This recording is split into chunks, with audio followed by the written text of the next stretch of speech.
పాకిస్తాన్ పాపిష్టి బుద్ధి అర్థమైంది. పాకిస్తాన్ ముష్కర్ల యొక్క వాళ్ళ యొక్క విషయము వాళ్ళు ఇప్పటిదాకా ఏదేదో పిచ్చి కూతలు కారు కూతలు కూస్తున్నారు కదా. ప్రపంచ దేశాలు మొత్తం కూడా అసలు పాపిష్టి పాకిస్తాన్ యొక్క విషయం అర్థమైపోయింది. ఏం జరిగిందో తెలుసా? ఆపరేషన్ సింధూర్లో వందల మంది మరణించారు, మీకు తెలుసు కదా. సో పాకిస్తాన్ ముష్కరులు ఉగ్రవాదులని భారత ఆర్మీ మట్టుబెట్టింది. 3 ముఖ్యమైనటువంటి ఆ ఉగ్రవాద సంస్థల్ని మట్టుబెట్టడం లక్ష్యంగా ఈ దాడులు కొనసాగించింది. అయితే దాంట్లో వందల మంది మరణించారు.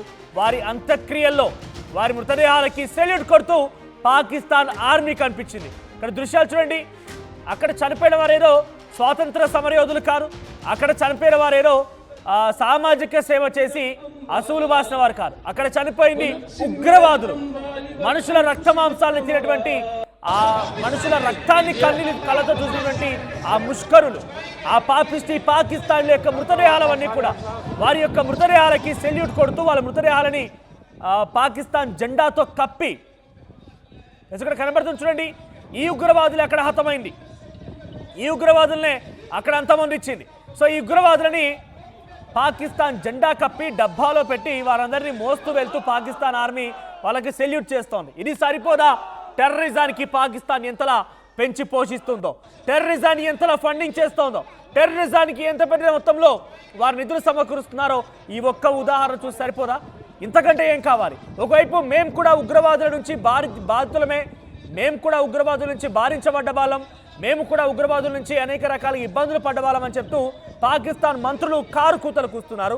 కానీ అదే ఉగ్రవాదులకి దగ్గరుండి మరి అంత్యక్రియలు జరిపిస్తూ గౌరవ వందనం ఇస్తూ సెల్యూట్ కొడుతున్నారు. దుర్మార్గం, ఇంతకంటే దుర్మార్గం ఇంకోటి లేదు.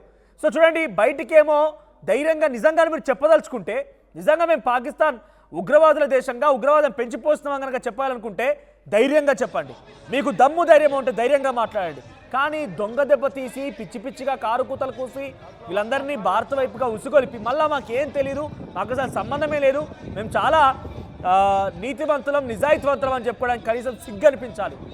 ఎవరైనా చూస్తే అని మొహం మీద ఉమ్మేయాల్సినటువంటి సిచ్యువేషన్ ప్రస్తుతం తలెత్తుతోంది. పాకిస్తాన్ ఉగ్రవాదుల అంత్యక్రియల్లో పాకిస్తాన్ ఆర్మీ పాల్గొని వారికి సెల్యూట్ చేస్తుందా?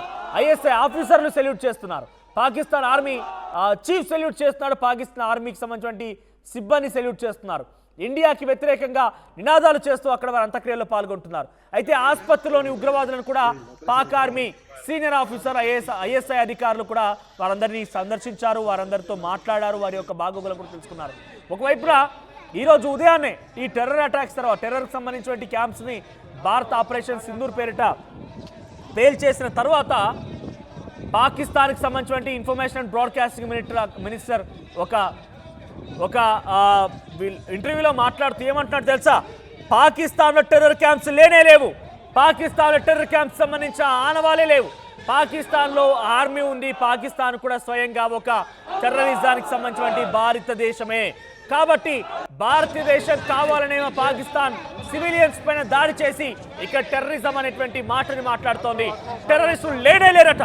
మరి ఇక్కడ దుర్మార్గులు, ఈ దుస్తులు, ఈ నీచ్ కమీన్ కుత్తేలు, ఈ కుక్కలు ఎవరు? మరి వీళ్ళంతా కూడా ఉగ్రవాద సంస్థలు కాదా? జైషీ మహమ్మద్ ఉగ్రవాద సంస్థ కాదా? దానికి సంబంధించినటువంటి ఇప్పుడు మసూద్ అజార్ వారి కుటుంబీకులు ఈ యొక్క ఆపరేషన్ సింధూర్లో మరణించలేదా? జైషీ మహమ్మద్ ఉగ్రవాద సంస్థ కాదా? హిజాబుల్ ముజాహిదీన్ ఉగ్రవాద సంస్థ కాదా? లష్కర్ తోయిబా ఉగ్రవాద సంస్థ కాదా? ఈ ఉగ్రవాద సంస్థల్ని పెంచి పోషించి వారికి నీళ్ళిచ్చి వాళ్ళకి సెక్యూరిటీ కల్పించి మరి భారత్ వైపుగా ఉసుగొలుపుతున్నావే పాకిస్తాన్ పాపిష్టి కుక్క, నీకు కూడా సరైన సమయం ఆసన్నమైంది, నీకు కూడా అన్ని రకాలుగా బురి చెప్పాల్సిన సమయం ఆసన్నమైంది. మా ప్రతినిధి మధు సిద్ధంగా ఉన్నారు. ఎస్ మధు, ఏంటి ఇంకా కూడా పాకిస్తాన్లో ఏం చెప్తున్నారంటే మాకు అసలు ఉగ్రవాద సంస్థలే లేవు, మమ్మల్ని ఇక్కడ సామాన్య ప్రజల్ని భారత్ ఈరోజు ఇబ్బంది పెట్టింది, మేము కూడా ప్రతిఘటిస్తామంటున్నారు. ఉగ్రవాద సంస్థలు ఏమంటున్నారు, కానీ జైషీ మహమ్మద్, లష్కర్ తోయిబా, హిజాబుల్ ముజాహిద్ ఇటువంటి ఉగ్రవాద సంస్థల శిబిరాలు మొత్తం కూడా అక్కడే ఉన్నాయి.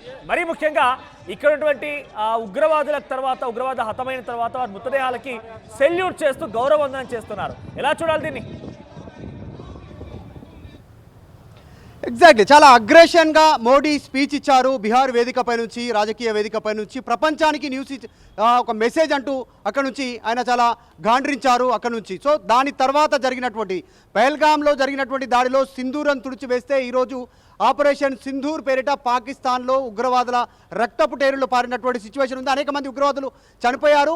పాకిస్తాన్ ప్రతిసారి సిగ్గుమాలిన చర్యలు, మళ్ళీ సేమ్ స్టేట్మెంట్, ఉగ్రవాదులు లేరంటూ, శాంతి అంటూ, ఒకవైపు అణుబాంబులు అంటూ, ఒకవైపు కవింపు చర్యలు, ఒకవైపు ఎక్కడైనా అటాక్ చేస్తామన్నటువంటి స్టేట్మెంట్లు, చర్చలకు అంటూ ఇట్లా రకరకాల మలుపులు తిప్పుతూ ఉగ్రవాదులు లేరంటూ చేసిన స్టేట్మెంట్తో ఈరోజు మళ్ళీ ఇది చాలా నిరూపితమైంది ప్రపంచానికి.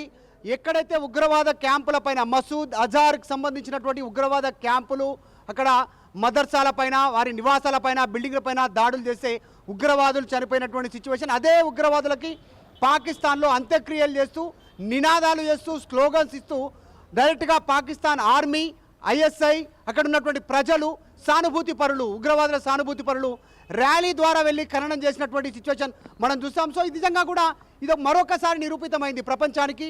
పాకిస్తాన్ భూభాగం నుంచే డైరెక్ట్గా వారే ఒప్పుకున్నట్టుగా ఉగ్రవాదులకు చేసినటువంటి అంత్యక్రియలకు సంబంధించి ప్రస్తుతం మనతో పాటు కొద్దిమంది జాతీయవాదులు ఉన్నారు. మాక్డిల్ సందర్భంగా ఇక్కడికి వచ్చారు. వారందరూ కూడా మాట్లాడతామంటున్నారు. యువత వాళ్ళంతా కూడా రియాక్ట్ అవుతున్నారు. ఆపరేషన్ సింధూర్కు సంబంధించినటువంటి విషయం పైన మాట్లాడదాం. సందీప్ ఉన్నారు, మాట్లాడదాం. సందీప్ ఏం చెప్తారు? ఈరోజు ఉగ్రదాడి తర్వాత ఉగ్రవాదుల అంత్యక్రియలు చేస్తూ ఉన్నారు. పాకిస్తాన్లో అఫీషియల్ వీడియో వచ్చింది. మొన్నటిదాకా లేరన్నారు, ఈరోజు ఉగ్రవాదుల అంత్యక్రియలు జరుగుతూ ఉన్నాయి. ఇలా కొత్త ఏం కాదన్న. కాశ్మీర్లో తీవ్రవాదులను చంపేస్తే వాళ్ళకి దర్గా కట్టి రోజు పోయి పూలు పెట్టే రకాలు ఉన్నారు. ఇక్కడ ఈ దేశంలో ఉన్నారు, ఆ దేశంలో కొత్త ఏం కాదు. నేనేం అంటున్నా అంటే, ఏదైతే మా ఆడబిడ్డల మగవాళ్ళని చంపేసిరో గన్ పెట్టి, మీరు తెలుగోలా అని, హిందూస్ అని, ఇవాళ ఆపరేషన్ సింధూర్తో వాళ్ళని కథం పెట్టినాం. ఎందుకంటే దేశం ముందే చెప్పిండు, ఒకప్పుడు దేశం కాదు ఇది, మోడీ పరిపాలన. వస్తే ఎవడన్నా వస్తే దగ్గరకు వస్తే కథం పెట్టాల్సిందే. ఎందుకంటే దేశం ముందుకు సాగుతుంది ఆర్థికంగా, అన్ని పరంగా. India is going to develop. అది నచ్చక కొన్ని దేశాలు మనని దాడి చేస్తున్నాయి. మొన్న 22 తారీఖు జరిగిన సంఘటన, ఇవాళ అది పెద్ద జరగాల్సింది, 22 మంది చావాల్సింది కాదు, చాలా పెద్ద ప్లాన్ ఉండే.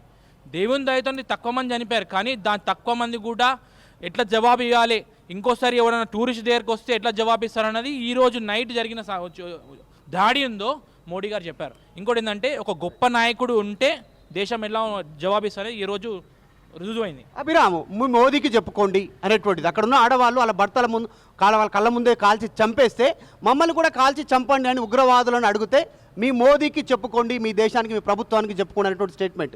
ఎట్లా ఈరోజు సింధూర్ పేరిట జరుగుతున్న ఆపరేషన్ ఎట్లా, ఏం చెప్తారు? ఈ పాకిస్తాన్ కుక్కలు ఎవరైతే ఉన్నారో వీళ్ళది ఇది కొత్త ఏం కాదు, ఇది ఎప్పటి నుంచో ఇది చేస్తున్నది. ఇంకోసారి ఇక్కడ కూడా ఇక్కడ హైదరాబాద్లో, మన తెలంగాణలో, మన హైదరాబాద్లో, మన ఓల్డ్ సిటీలో కూడా చాలామంది పాకిస్తాన్లో ఎంతోమంది ఉన్నారు.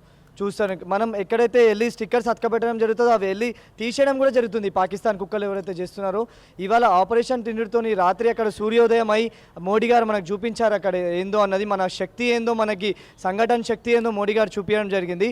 ఇదైతే ఏందో దీనికి మేము అసలు చాలా తీరలేని లోటు. దీనికి ఏమి మాటలు కూడా లేవు. ఏదో టూరిస్ట్కి వెళ్తే మనం అక్కడ దీన్ని తీవ్రంగా మేము ఖండిస్తున్నాం. మేము ఊరుకునేది లేదు. అచ్చేకు చెడ్నానే, బురేకు చూడనానే, దీనికి మాత్రం సమాధానం చాలా గట్టిగా చెప్తామని మా బీజేపీ నుంచి మేము చెప్పడం జరుగుతుంది. ప్రపంచంలో ఏ మూల ఏ క్షణం ఏం జరుగుతుందో వేగంగా తెలుసుకోవడానికి తొలి వెలుగు వాట్సాప్ ఛానల్ని ఫాలో చేయండి.